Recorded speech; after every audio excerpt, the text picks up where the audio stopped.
Well, live at 5, family attorney Sonya Coffman joins us now with more questions and answers, hopefully, for the questions you have. We'll supply the questions and the answers for you. Thanks for being here. Appreciate that. We're talking about family law, divorce situations, splitting time 50-50 between the parents. How does that work in the state of Texas? In terms of child support, I think is the question. And the interesting thing is the family code doesn't address how child support works in a 50-50 split. But what our judges typically do locally is that the parent who earns more is generally going to pay some child support to the other parent, even though they have the child 50% of the time. It's based on the difference in the child support that each parent would pay under the guidelines. And that goes to the age of 18, right? 18 or graduation from high school, whichever comes last. Okay. Now let's get to a couple of questions here on Facebook. Donald was working refineries, making X amount of dollars, some pretty good money. At the time of his divorce, he was given his child support numbers. He's no longer making the kind of money he was then. Why haven't his payments gone down? Because he's making less money. Because he needs to take some steps to make that happen. He needs to file a modification of his child support, either by contacting the Attorney General's office or by going to a private attorney who can file that for him. So you're not necessarily, the word stuck is not the right word to use, but you can take the steps to have it reduced. Exactly. It's not automatic. And the other thing is the court is not going to go back behind the order to when he first started earning less money. So he's going to pay at this rate regardless of his earnings until that order is modified. Okay. Does he have to hire a lawyer to get it modified? Either that or contact the Attorney General's office and they could help him as well. Okay. Either way.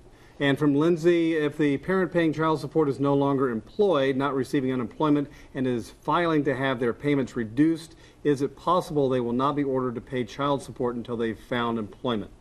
The same rule applies there, that the court's not going to go behind the order. So even if this person's unemployed, their child support's going to continue to run at the prior rate until it's modified.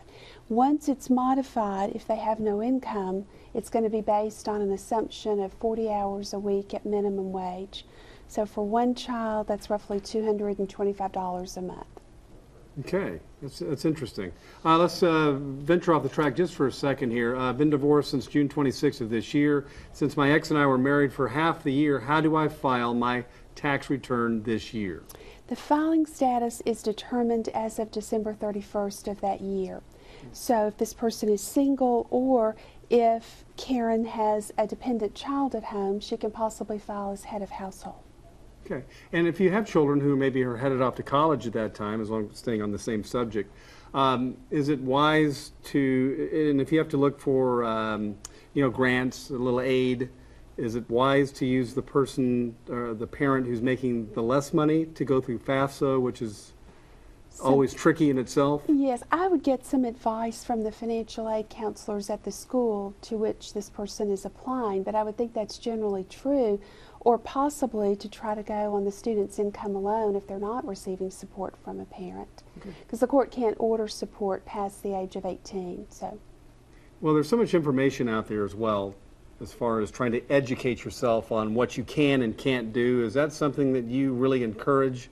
To make sure people, if they've got questions like this, just to do a little investigative work? There's a lot out there. Contacting different attorneys' websites, there's a lot of information on the websites, and also they can email through the websites to ask questions, so we're happy to do that. Yeah, and we certainly want to take care of our children, but if it saves you a few bucks and it's the right thing, then go after it, right? It's worth looking into. Okay, Sonya, thanks so much. Thank you.